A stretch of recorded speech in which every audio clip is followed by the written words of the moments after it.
successful course that we are running, Gandhi Smriti and Darshan Samiti, non-violent communication, and that is already available publicly in English, Hindi, Tamil, Malayalam, Gujarati, and today we are going to launch the Manipuri version of the course. And what an important day, because it is the Hiroshima Day, and we are talking of dialogues to resolve conflict, and one of the most important pillar for any dialogue is communication, and in that context, non-violent communication has to be the fulcrum of any process of dialogue. We are really honored to have with us our chief guest for this program, as we've been doing in this context of this pandemic for the last more than 1.5 years, these e-dialogues and e-conferences.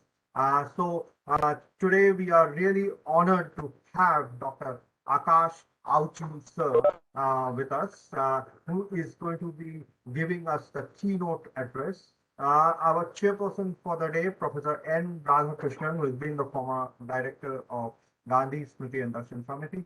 Professor Radhakrishnan, sir, because of some technical problem, he has still not been able to join. And what he has suggested, in case, in a worst case scenario, in case if he is not able to still manage to join live, he has already sent me just now, because of this problem that is there of his not able to join. He has sent him a paper that he had developed for today's program. So in that case, I will be reading it out.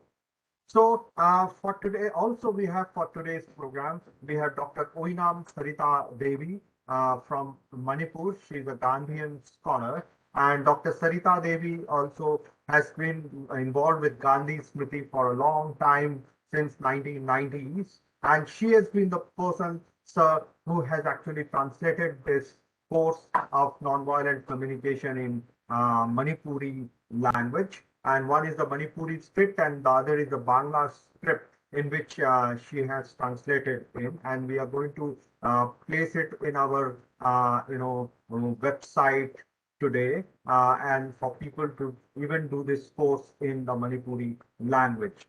Well, friends, this is a very, very important day when we are talking of the Hiroshima Day and August 6th. And I remember of this profound, quote of Viktor E. Frankl in that beautiful book, Man's Search for Meaning, when Victor talks about, so let us be alert. Alert in twofold sense, since Auschwitz we know what man is capable of, and since Hiroshima we know what is at stake. In that context, it is so important how we can promote this culture of dialogue, and one of the best person we felt to do this very, very important talk for today is Dr. Akash Auchi, who is the Honorable Vice Chairperson of the Bharat Soka Gakkai International, which is part of the Soka Gakkai International family. He is an erudite scholar, and following the principles of Dr. Daisaku Ikeda and the whole idea of human revolution, and he uses the Gandhian approaches for the work of human revolution. Dr. Auchi, I've heard Dr. Auchi in number of occasions. I had the honor of hearing him, and also I've had the honor of hearing him in various meetings of the BSc, which I have attended. And every time you listen to him, you learn quite new dimensions, new issues, new things. So I'm sure, sir, with you giving the keynote address, we will have the honor of learning new things on the subject today. So, friends, as the whole world, so many places across the world, we have a situation where there is conflict. We have the situation in Afghanistan, we have the situation in Ethiopia, the Tigray crisis, so on and so forth. Dialogues are more than important that is needed today. In fact, I remember reading the book of Dr. N. Radhakrishnan, his dialogue with Dr. Ikeda, Walking with the Mahatma. And there is one specific chapter where they're talking of dialogue, and they've talked about how there is some kind of a dialogue deficit in the world. So also the pandemic has taught us that how important is dialogue in today's world for for human solidarity. And when we are talking of dialogues, the most and extremely important pillar for any dialogue and the basic thing of dialogue is the essence of communication. And in that context, we thought it would be the most appropriate day, sir, that we actually launched this course in the Manipuri language, this course on non-violent communication. So for your information, we have been doing this course, have been doing the training program on non-violent communication. In fact, essentially, it is the Gandhian model of non-violent communication we take up, we promote, and also, of course, we bring in the perspectives of Dr. Martin Luther King, Nelson Mandela, Dr. Ikeda, Thich Nhat Hanh, and other peace episodes. So we started this course last year, this free online course which is being offered. And till date, I think more than 1 lakh people have done this free online course, not just within the country, but internationally. Now this course has got a major traction at a global level, and we have been doing this program on nonviolent communication with different universities across the world. And as I suggest told that this course is at this stage available also in English, Hindi, Tamil, Malayalam, Gujarati, and from today onwards we have it in Manipuri language, and it is being translated in various other languages like Odia, Marathi, and Santali. Also, at the international level, sir, this course was translated into the Kyrgyz language, and a very large number of students from Kyrgyzstan did this course. It was also translated into the local Swahili language, and number of schools in Uganda, those children, they did this course. And the Central Board of Secondary Education, you will find this course in their website also. They, in the last to last second October, they took up and promoted this course, Central Board of Secondary Education, through their website, and through that more than 70,000 teachers, parents, and students reached out. So also it is available in the MyGov platform. So there is a lot of interest in this whole idea on non-violent communication, and in the present context of where we are seeing a lot of issues of hate speech and xenophobia, racism, so on and so forth. Non-violent communication becomes an extremely important tool and a strategy to promote dialogues and bring people together, greater engagement and greater human solidarity. So in this context, to start with, may I request Dr.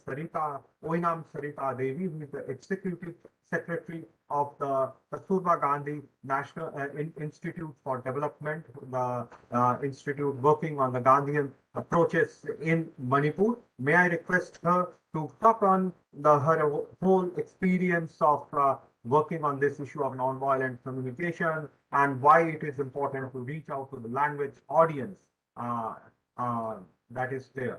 So may I request Dr. Sarita Devi to speak, please. Well, Beduji, good morning to a very good morning, and welcome to all the dignitaries of today's program and those participants from different institutions and organizations. Today is a very special day. That is Hiroshima Day.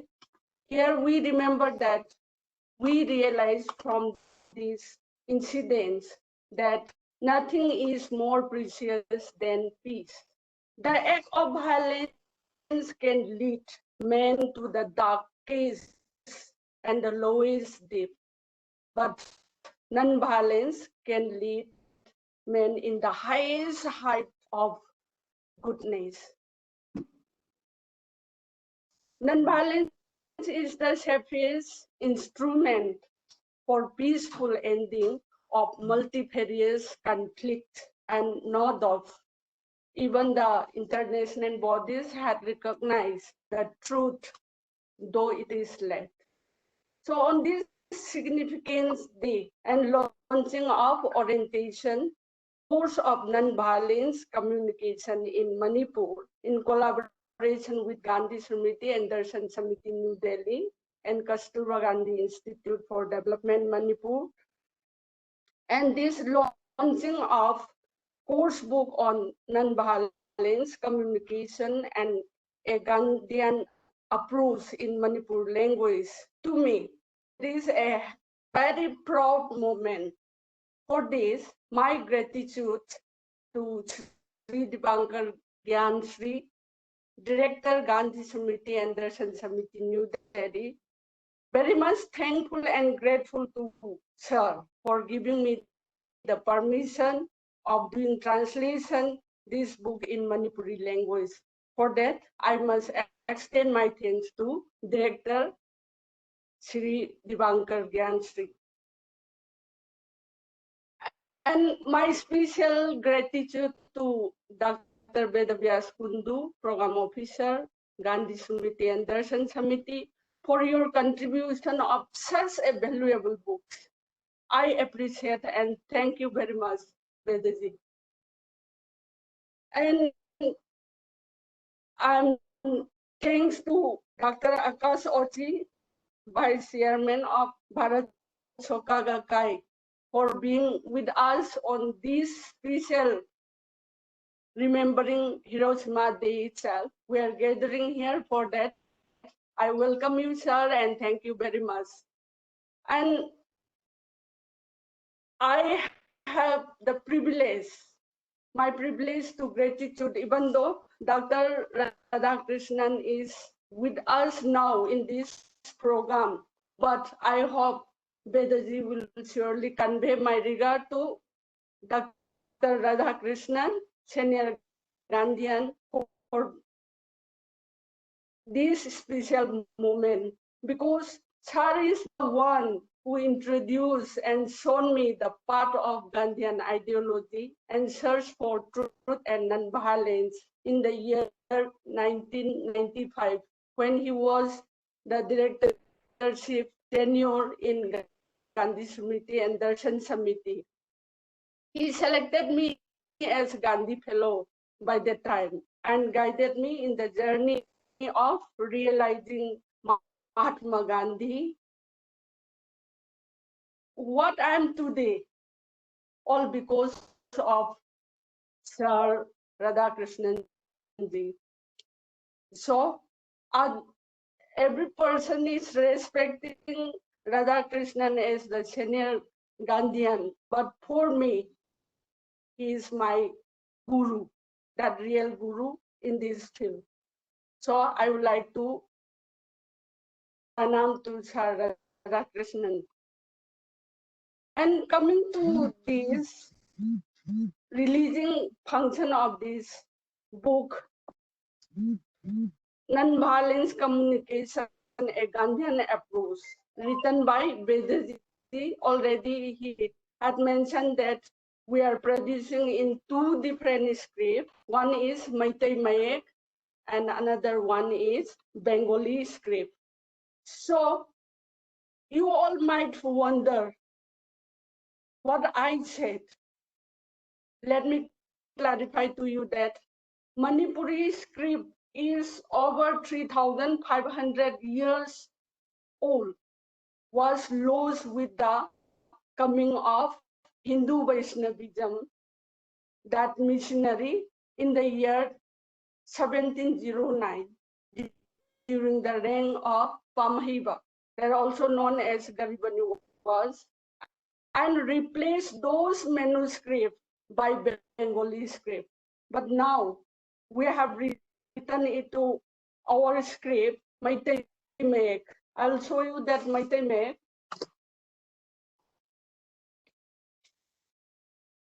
This is the script, the original script of Manipuri language, and it was replaced by this Bengali script in 1709. So in this transitional period, there are two sections of population comes up right now, that is below 25 years of age. They are so familiar in this Meitei Mayek, that original script, and the race above 25, they are familiar in the Bengali script. So that is why these two scripts are coming up in Manipuri so that both the generation can read comfortably and understand easily. And now let me share you what I gained during this translation of this book. This book gave me an immense of pleasure during translation time because it made me realize my true self. The core of Gandhian non-violence communication, how to apply oneself and how to act to others. It shows me my shortfall and need to be improved also. So I hope when reading this book itself, I myself realize who I am. So the elder person and younger person, if they read this book, surely some transformation can come up. That is my thinking. So my thinking, what is the need to perform any developmental action? It should be based on love, truth, and sacrifice. That could bring the solution, achievement, and satisfaction to the target state goal. In turn, we can get happiness in our mind, heart, and body too. So this book will give the readers the food of thoughts. It is my expectation, the food of thoughts, which will reduce the negative thinking and increase to the positive thought, and it could bring that normalized condition in the society.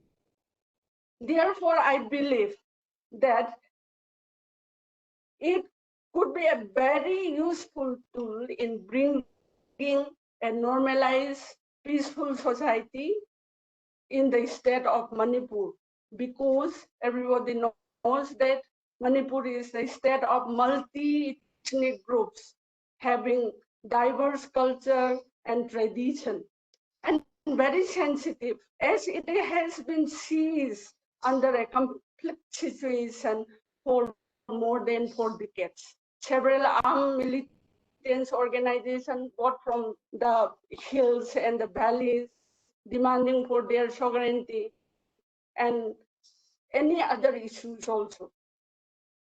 That endless encounter among the armed warring group, anti-social violence meted out by the local gundas and the reactionary forces in the name of revolution has been the daily routine of the people whose socio-economic condition is completely left in shambles. Here, we may recall Gandhi and his ideals, which can constitute the core of human civilization based on truth and non-violence. We have lots of issues and challenges like insurgency, ethnic violence, drugs, then corruption. Corruption which imparts a severe impact in the mindset of youth. Actually, I would like to focus mostly in the youth of, they are the young generation of today and the responsible person for tomorrow. That's always I want to focus in youth only. So it encompasses in the mindset of youth, and so it becomes the root cause of losing their self-confidence and leading all sorts of social conflicts. And another one is high rates of unemployment that blow to the educated youth who lose vision for future. See, it is a problem for both the individuals as well as the society around the person. it psychologically, emotionally, financially, and materially affect the youths and their families also. And due to their frustration, anger, and discontentment, youth often succumb to other alternatives, including this alcoholism, drug addiction, robbery, murder, and even suicide also, as well as they have joined the insurgents gather for easy money. So understanding with this scenario, taking into consideration and bring back the confidence of youth. In my vision, this training course will be very helpful. So there are certain well measures action plan we can do, and even by the state government also can perform it. That is firstly getting relevant literature materials. Enough materials is required for reading, and it could bring cool down their mindset.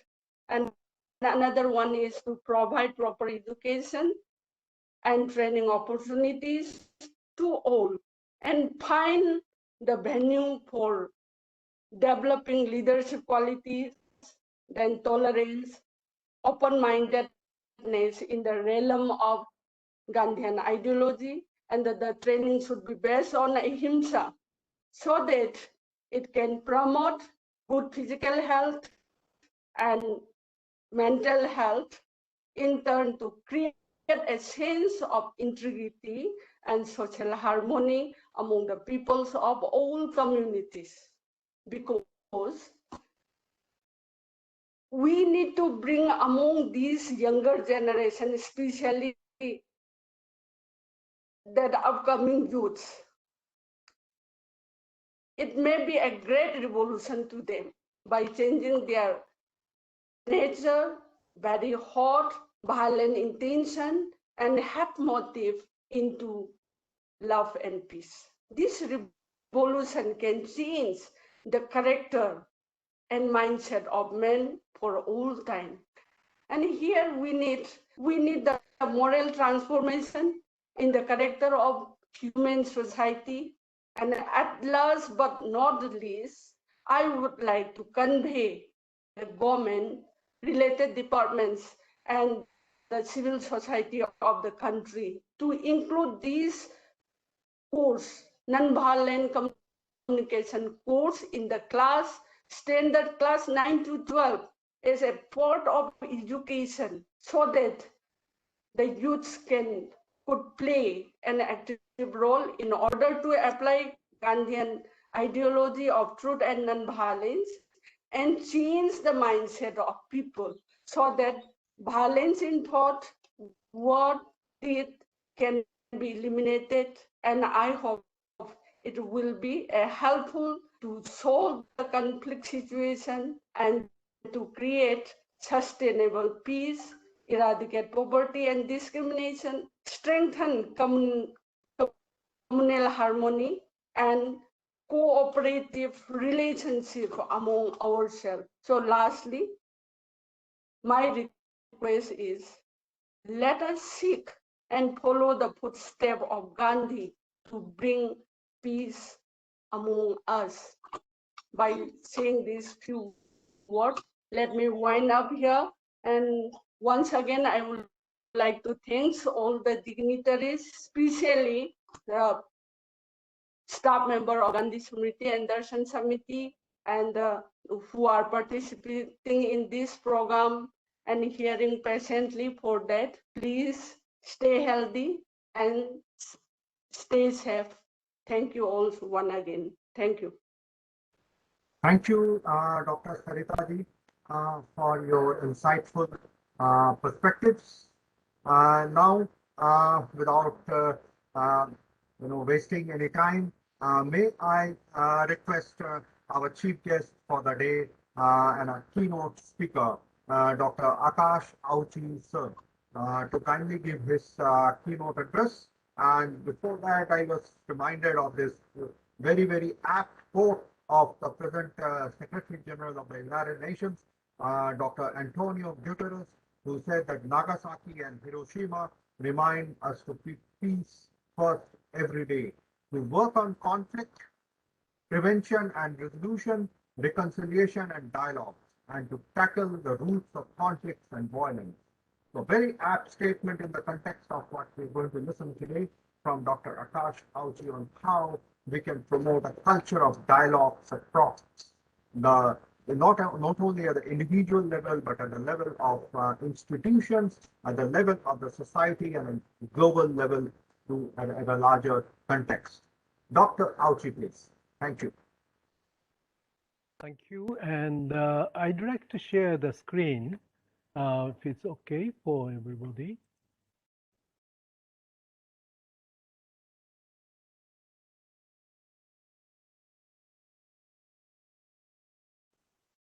So, respected Dr. N. Radhakrishnan, though he's not able to join yet, and Mr. Dipankar Sri Gyan, Director, Gandhi Samriti and Darshan Samiti, and Dr. Veda Vyas Kundu, Program Officer, Gandhi Samriti and Darshan Samiti, and Dr. Oinam Sarita Devi, Secretary, Kasturba Gandhi Institute of Development, and the other participants. I'm honored to be invited to the function of Remembering Hiroshima Day, the role of dialogue in resolving conflict.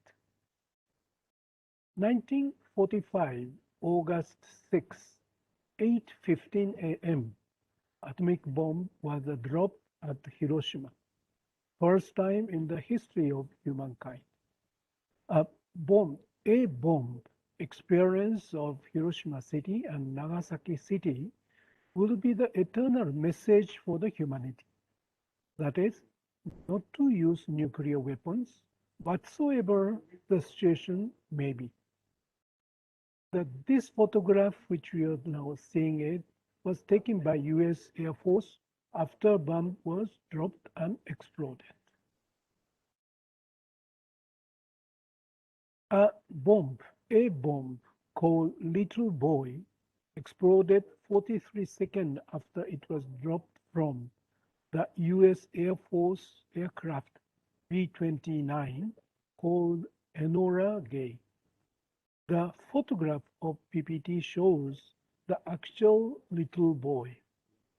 It was exploded at a height of 600 meters above the ground by becoming a fireball like a small sun. The temperature of the fireball was 1 million degrees Celsius. The size of the fireball became a whooping 250 meters in the diameters after 1 second. The surface temperature of the ground near the epicenter was around 3000 to 4000 degrees Celsius. At the moment of explosion, the powerful heat rays and radiation was emitted in all four directions. The surrounding atmosphere instantly transformed into one of the extremely high pressure and blasting winds. The combined effect of the high radiation and extremely high pressure combined to create havoc, leading to unimaginable damage. This photograph shows a US soldier on the left side standing in the ruin of Hiroshima devastations. As you can see that there's no houses, standing for quite long distances as far as you can see. The demonic nature of the atomic bomb revealed itself in the form of the large-scale destruction of unimaginable proportions. Innumerable lives was lost. not just in the immediate aftermath of the explosion, but fatalities continued to for a long time, almost endlessly, as a fallout of radiation. The total number of the people who lost their lives due to the Holocaust is not certain because all the records of the government office were burned due to the A bomb, and there were a large number of immigrants who worked in the military industries in Hiroshima. An estimate of those who lost their lives in Hiroshima city due to the A bomb is 140,000 as of December 1945. This photograph captured a scene of those who survived on the first day, but due to the burns in their body and radiation, they passed afterward. Near the epicenter, the 80 to 100% of the people died in the same day, almost instantly. And about 50% of the people in the radius of 1.2 kilometers died on the same day. Even more tragic were the cases of the large number of the people who survived the impact of the explosion on that day, but succumbed to the effect of the radiation in the days to come. This photograph on the left side shows a shadow of a human who was disappeared instantly due to the heat and radiation of the A bomb. Since the impact was so intense, this image was imprinted on the stone while a person was standing as it is. Due to the difference of the temperature and the radiation on the stone surface, the image showed the sharp shadow of human figure. The radiations, the major characters of the atomic bomb is emission of the radiation in large scale, which does not happen in a usual bomb. These radiations lead to serious and irreparable damage to the human body. The radiation enters deep inside the body and destroys the human cells and contaminates the blood, which result in destruction of stem cell, lung, liver, etc., leading to the major challenges in the functioning of the various body parts. Those who were radiated within 1 kilometer got serious damages and died within a few days. Even those who did not have any outward injuries on the surface, but as a result of the various illness caused by the radiation, died after a few days, weeks, or months. The atomic bomb has left residual radiation on the ground for a long time. As a result of this, even those relatives who came to Hiroshima to search for their family and relatives were radiated and became sick, and some of them died subsequently.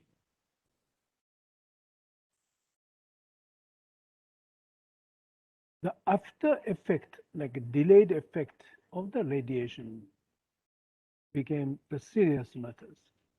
The effect of the radiation due to a bomb is not only immediate disaster, a disorder like fever or nausea or diarrhea after the radiation, but it continues for a long time, emerging and manifesting in the form of the various disorders. The enormous gravity of the atomic bomb can be gauged from the fact that even the second generation, third generation, and fourth and fifth generation of the Hibaksha are getting rid of the disorders or disease caused by atomic bomb radiation. Till now. From the beginning of 1946, that is 6 months after the radiation from a bomb, afterburn keroid began to appear. In fact, the babies who got exposed to radiation in the womb had high percentage of the death after the delivery. Even if the baby survived, there were very high risks of being born with microcephaly, that is, the bone with the small head. So furthermore, from 1950 onward, that is 5 to 6 years after the radiation, the number of the patients suffering from leukemia increased subsequently. From 1955, 10 years after A bomb, the cases of thyroid cancer, breast cancer, lung cancer began to increase. The suffering due to A bomb is not restricted only at the time of the dropping A bomb, but after effects are continuing even till today, from generation to generation. But this photograph which you see is the afterward keroid development in the radiated phases. In Hiroshima, there is Atomic Bomb Museum. The official name is Hiroshima Peace Memorial Museum. There are so many pictures and artifacts preserved from the city of the Hiroshima. This is one place everybody should visit at least once in lifetime if there is a chance to know the magnitude of the Hiroshima atomic bomb, to renew our determination for peace. The Gandhiji and atomic bomb. Out of the many who have reacted to the atomic bomb, the reaction of Gandhiji was very significant from the perspective of what the humanity can fight back to the threat of the survival. When a bomb was dropped, it was a crucial time for India's independence movement. Gandhi did not react to the A bomb immediately.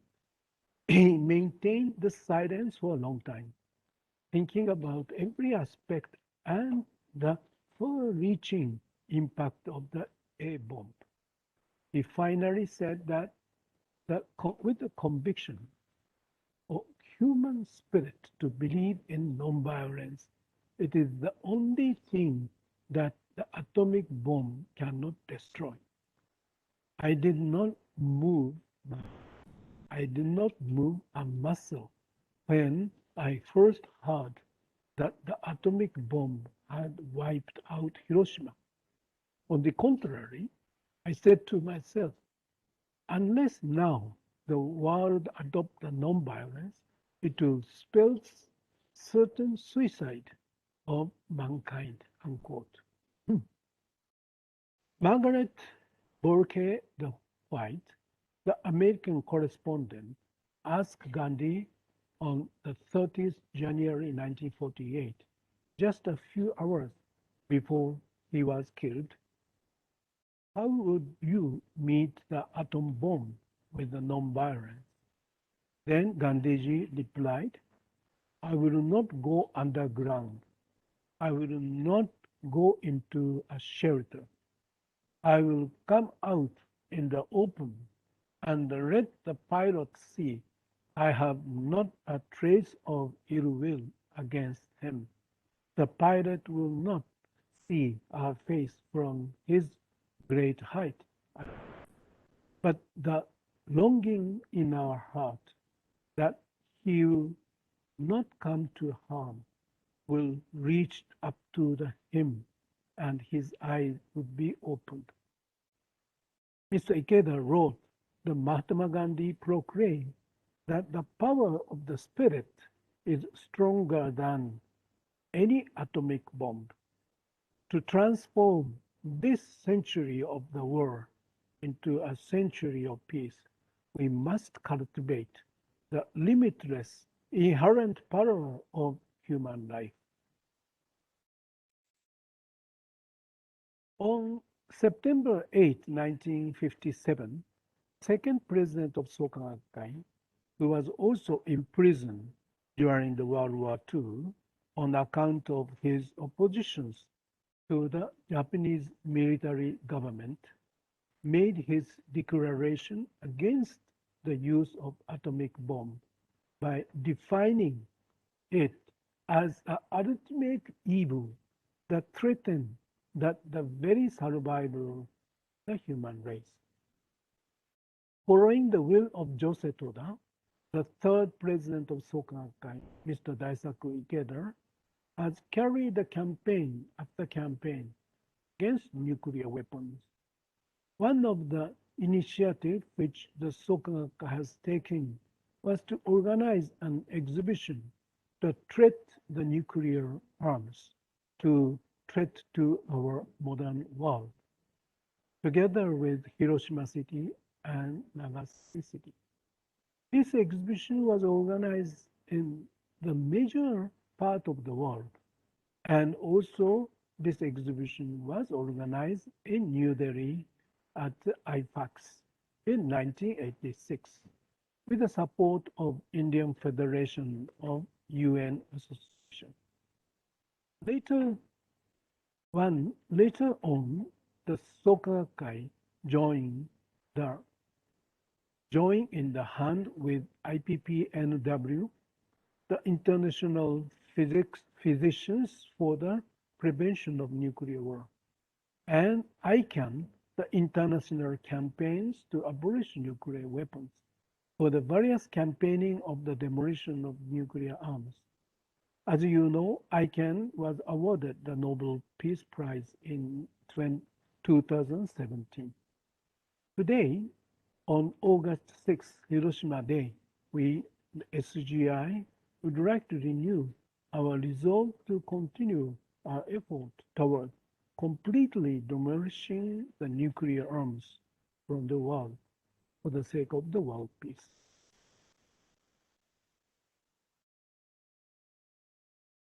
Dr. Majid Teheranian proposed the following rules of the dialogue in the book of the dialogue between the Buddhist and Islams that was being conducted with Dr. Ikeda. The rules he proposed is honor others and listen to them deeply with your heart and mind. Seek common ground for consensus, but avoid group thinking by acknowledging and honoring the diversity of views. Refrain from irrelevant and intemperate the intervention.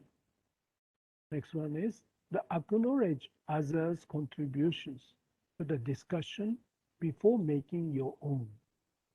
Remembering that the silence also speaks. Speak only when you have the contribution to make by posing a relevant questions, the presenting fact, making or clarifying a point, or advancing the discussion to more specifically or greater consensus. Identify the critical point of difference or further discussion.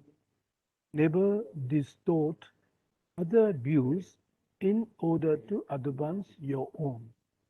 Try to restate the others' opinions to their satisfaction before presenting you your own different view. Formulate agreement on each agenda item before moving on to the next. draw out the implications of an agreement for the group policy and action. And thank you, colleagues, for their contributions.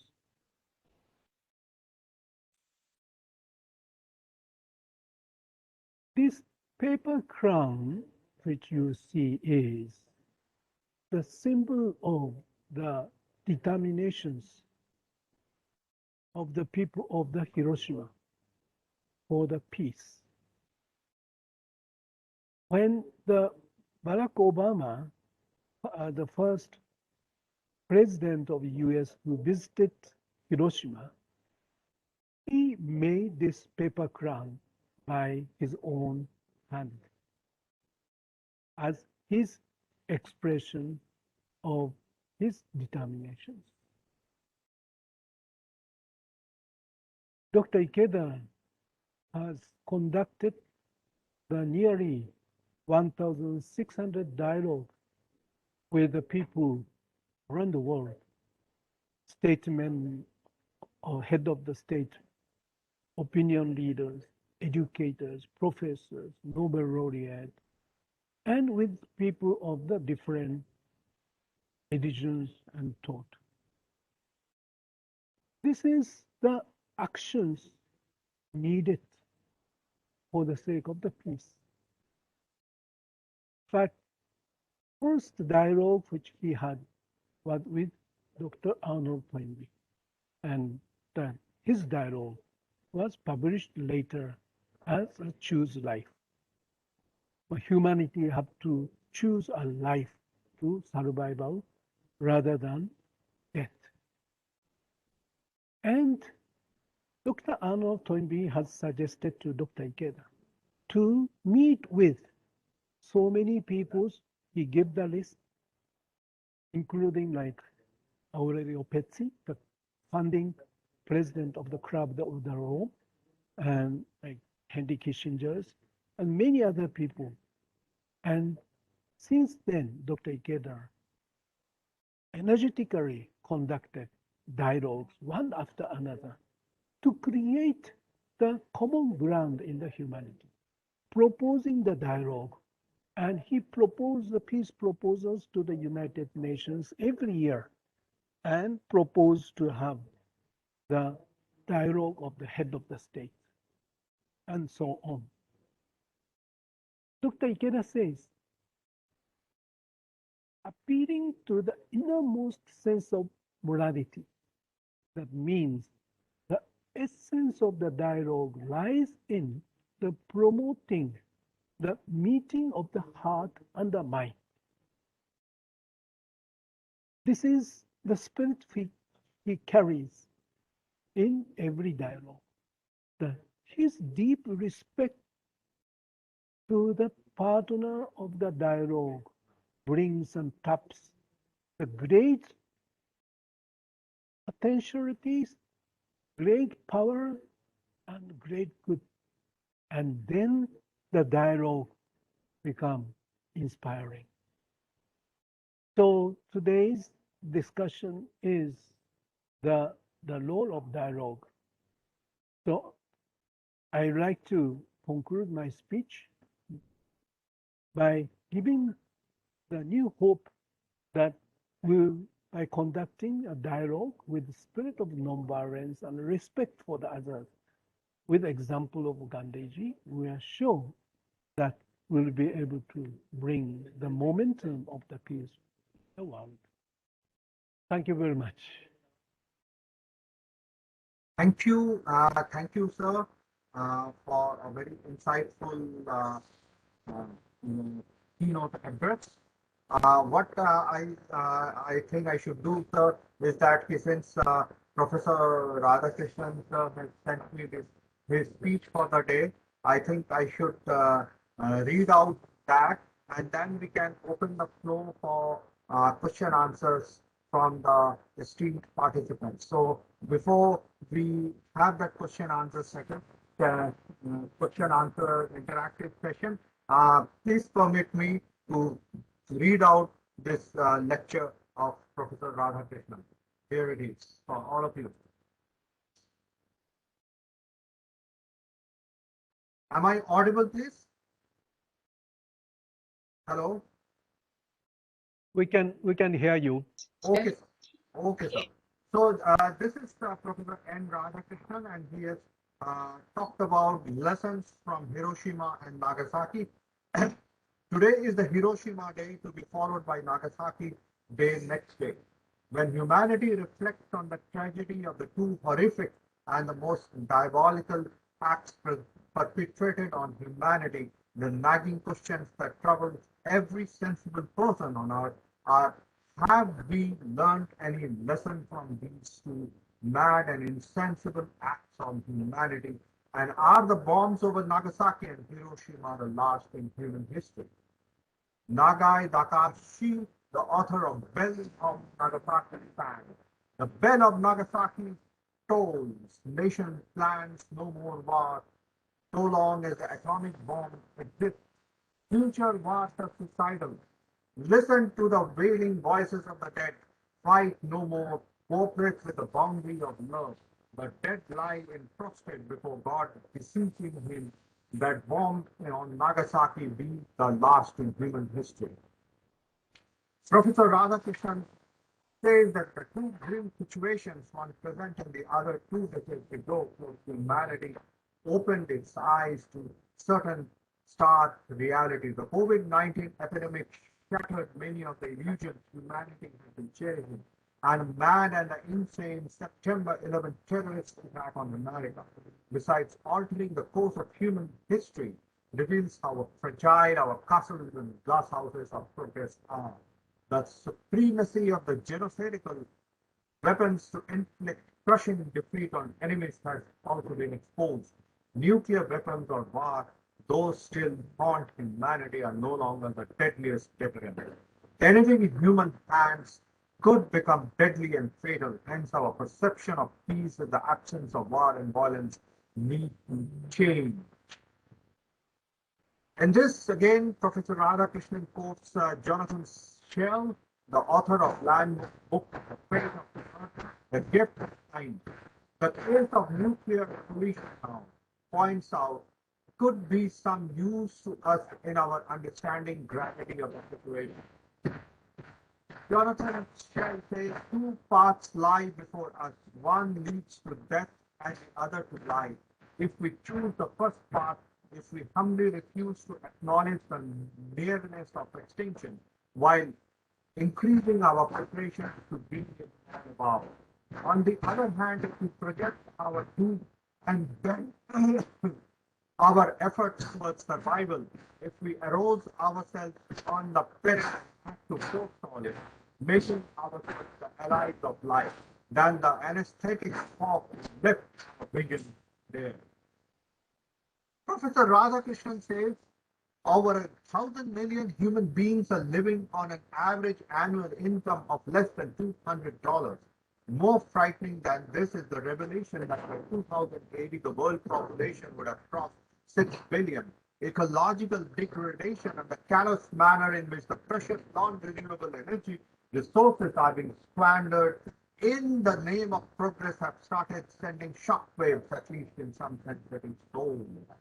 President Eisenhower was conscious of the enormity of the problem when he spoke before the American Society of Newspaper Editors, and he said that every gun that is made, every warship launched, every rocket fired signifies in final sense a theft from those who hunger and are not fed, those who are cold and those not clothed. This world is in arms is not spending money alone. It is spending the sweat of its labor, the genius of its scientists, and the hopes of its children. This is not the way of life, and in all in any true sense, under the color of threatening war, it is humanity hanging from a cross of icons. Professor Radhakrishnan talks about the Gandhian assertion of peace through peaceful means. He says that humanity has witnessed several wars and revolutions. It has seen changes being effected through peaceful means. Gandhi demonstrated the power of ahimsa as an alternative to non-violence and war. He says that as in Gandhiji's own time, his notion of non-violence continues to be diversely interpreted and discussed in different parts of the world, while to some it is an ideal that all men should cherish, to an overwhelming number of others it is a value guiding thought and action. Many view it as a policy which is desirable and effective only in certain given circumstances. Quite a number of people all over the world find it a practical tool to be used according to the capabilities of the user, while some view it only as a technique suggesting one range of actions which may be supplemented or even substituted by other techniques if the situation demands. Each of these different interpretations usually is supported by quotation of Gandhi's words or citing the actions. Non-violent struggle of Mahatma Gandhi and struggles after Gandhi. He says that a cursory glance reveals that during the last 7 decades since the assassination of Gandhi, a considerable degree of intellectual effort went into the appreciation and understanding of the concept of non-violence that ever before in different parts of the world. He says that Gandhi's influence was Martin Luther King, and he talks about Dr. Martin Luther King, and he says that Dr. King was greatly influenced by the teachings of Mahatma Gandhi even from his school days. As it is was natural that Dr. King adopted the Gandhian doctrine of nonviolence as the most effective weapon to fight racial segregation in the United States. He once said, I believe in a militant nonviolent approach in which the individuals stand up against the unjust systems using sitting, legal action, boycott, votes, and everything except violence or hate. Dr. King acknowledges his indebtedness to Mahatma Gandhi and said that born from my background, I gained regulating Christian ideals from Gandhi. I learned my operational techniques. The global influence of Gandhi. Here, Dr. Radhakrishnan says that there have been a quite among the liberal pacifists in the West found in Gandhi the argument against the inevitability of the deterministic social order dominated by Darwin and Marx, Albert Einstein, Aldous Huxley, Oswald Granson, Willard, Roger Baldwin, and many others. See in Gandhi a restatement of the Renaissance faith in the perfectibility of man. In contrast to this group, there were religious pacifists such as Neville, Haynes, Holmes, Norman Thomas, who found in Gandhi a moral equivalent of war. There may not be a Martin Luther King now in the United States, but the number of votaries of nonviolence, both in the political strategy, but and all not only as a political strategy, but as a creed, has increased, and there has been several internationally famous pacifists who have championed nonviolence. Johann Galtung, Homer Lack, Dr. Glendy Page, James Saab, Dr. Lau Ann Guanson, Dr. Bernard Lafayette, Vance Engelman, Dr. Richard Beats, Captain Charles Alfin, Richard N. Nagler are some of the ardent exponents of the practitioners of non-violence. Here, Dr. Professor Radhakrishnan further talks about can we afford. He says that can there be peace without many of these issues that he has talked about. He says that it might be of interest to remember that the HGI president, Dr. Ikeda and Joseph Derbolev, in their dialogue, search for a new humanism, one humanity of an impending danger. They feel that the further technological progress should be undertaken only after a careful analysis of the general situation, and humanity should not allow the situation to go out of its control. The nagging question is that what is the contribution of the present century to the easing of human suffering? Planners and administrators do not seem to be worried about the hunger and disease and malnutrition, illiteracy, unemployment, lack of basic school facilities, large-scale infant mortality, lack of safe drinking water, or millions of people who live in those veritable hells and urban slums and towns. He ends his speech here by the prayer of Pope John Paul II during his visit to Hiroshima, which reflects the agony of humanity. He quotes, to the creator and nature of humanity, of truth and beauty I pray. Hear my voice, for it is the voice of the victims of all wars and violence amongst individuals and nations. Hear my voice, for it is the voice of all children who suffer and will suffer when people put their faith in weapons and war. Hear my voice when I beg you to instill into the hearts of all human beings the wisdom of peace, the strength of justice, and the joy of fellowship. Hear my voice, for I speak to the multitude in every country and in every history who do not want war and are ready to walk the road of peace. Hear my voice and grant insight and strength so that we may always respond to hatred with love, to injustice with total dedication to justice, to need with the sharing of strength to war and peace. O God, hear my voice and grant into the world your everlasting peace. Thank you. So this was Professor N. Radhakrishnan. Uh, Unfortunately, he could not join in spite of trying an enormous number of times, and finally he had present me his speech. Now I open the um, whole platform for anyone who would like to ask any question to our esteemed chief guest for the day. The floor is all yours, friends. Please. Do anyone would like to do some reflection?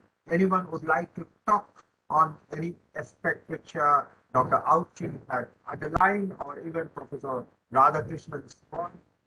Anyone having any points? So uh, please, you are most welcome to ask or reflect. Anyone?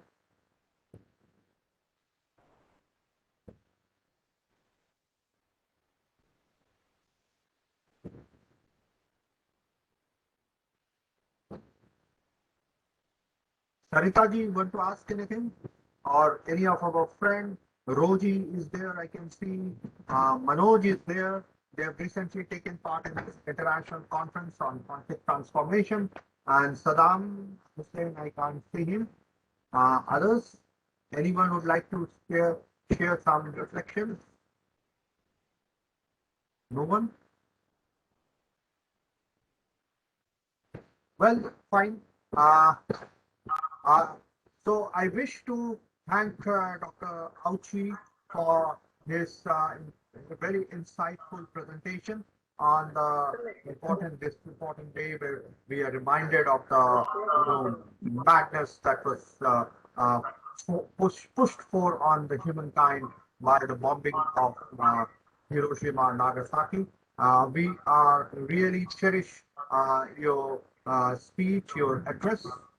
It was a great honor for all of us to listen to you, and I'm sure we will continue this association further, and we will have further dialogues and discussions from time to time. And the virtual medium has given us a lot of scope for these kind of dialogues, and I think we can promote more dialogues amongst different cultures all across the world with this technology, and it has been wonderful. Though I'm reminded, in fact, of a very interesting uh, quote of Dr. Daisaku Ikeda when he was taking that honorary doctorate from the University of California in Philly, when he was talking of soul-to-soul communication.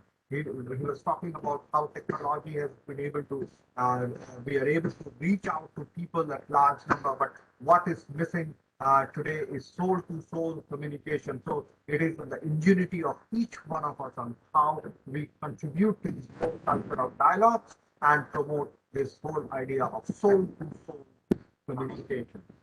Thank you very much, Yes. all the participants. Yes, Manoj. Yes, Manoj. Yes, sir. Yes, please. You want to say something? Yes, sir. Yes, please. Please go ahead. Actually, sir, you have also told that about this role of dialogues in resolving conflicts.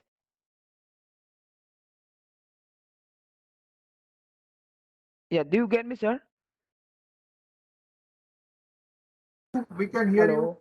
Yes, we can hear Okay, you. sir. We can hear you. Yeah, actually, yes. Also, right now I am joining in the course of international peace building and conflict transformation right now at the through online mode. Yeah, actually, the role of in the relation with that, how much these dialogues plays a role, plays how this dialogue can make effective one to resolve the conflict between us, between any one of the any two parties or anything. Sir, what Manoj wants to ask is how much can dialogues help in resolving conflicts between two parties who are at loggerhead or who are in dispute or who are in conflict? Whether the process of dialogue can actually help in resolve or in the process of conflict transformation. That is his question. So, regarding that importance of dialogue is that dialogue is the opening of the door of the heart. So the knowing of the other part, the touching the heart of other person will be the foundation or starting point of the process of the conflict resolution. So in fact, the many issues, many problems in the world is that the lack of the dialogue and without understanding of the other part, building up one's own image, one's own opinion, and then stuck with that. So therefore, the dialogue is always the starting point. So in fact, the steps of understanding others have to come first. And in fact, we tend to try to put our own opinion and rather than try to understanding others. So when we take a steps of trying to understand other parties, then we will be able to open the door. I'd just like to give you an example. Uh, During the Cold War between the East and West, and in fact, entire world was stuck with the Cold War between Soviet Union and USA, and then that was a time that Dr. Ikeda made a sort of initiatives of dialogue by visiting China when there was no the country to country relationship between China and Japan. And then he visited to China. By walking from the Hong Kong to the China mainland, because there's no other way to enter to China except from the Hong Kong side. So he goes by the train and then from one station just in the before the border and walking to the China and then take another train and went to the Beijing. So by visiting the school, visiting the cultural organizations and visiting and the because there are people and the developing the people to people understanding friendship will become the starting point of the conflict resolution. Then after that normalization of the China and Japan came into force, and then the President Keller has proposed to invite the student from China to Japan. For the first time, the Chinese student went out of the country to study. And our university, the Soka University, has hosted this student for the full 4 years of the education. And then that continue, even is continuing now. So these students who understood Japan and Japanese culture went back to China, and then they created the bridge of the friendship and understanding. So therefore, whatever the conflict we may have, we need to have the dialogue and meet with them, visit them, and so that the steps of the understanding or heart-to-heart understanding can begin. So I think the dialogue by meeting them, by respecting them, become the very important steps for the peace. So there may be many examples, but just I share that example of how the Dr. Kedar has sort of took the steps of the bringing the peace through the dialogue. Thank you. Uh, Thank you very much, sir. So we now come to the end of this session, very inspiring session with a keynote address by Dr. Akash Auchi. We thank Dr. Sarita Devi for the Manipuri translation. It is already there in our website now. And so all students and other people in Manipur can actually do this course in the course on nonviolent communication in the Manipuri language also. So thank you, each one of us, of you, and we really look forward to working with all of you in the near future. Thank you very much.